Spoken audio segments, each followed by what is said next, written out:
Capital Sotheby's International Realty is proud to present the ranch at Woolum Landing.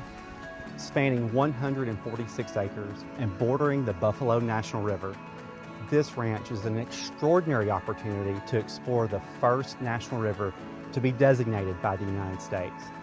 The panoramic views of the majestic Boston Mountains are available from every vantage point, with Horn Mountain taking center stage from the porch of the estate's main home.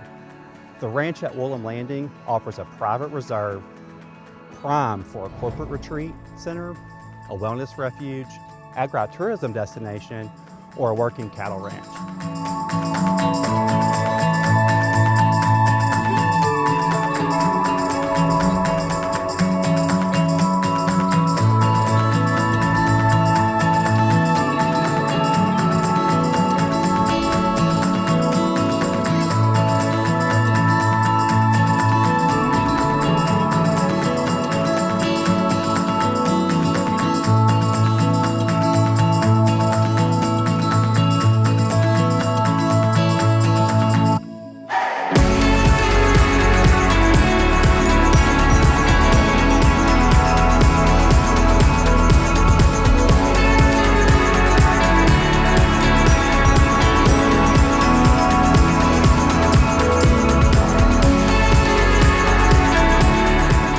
No matter your desire, your legacy begins at the ranch at Woolum Landing.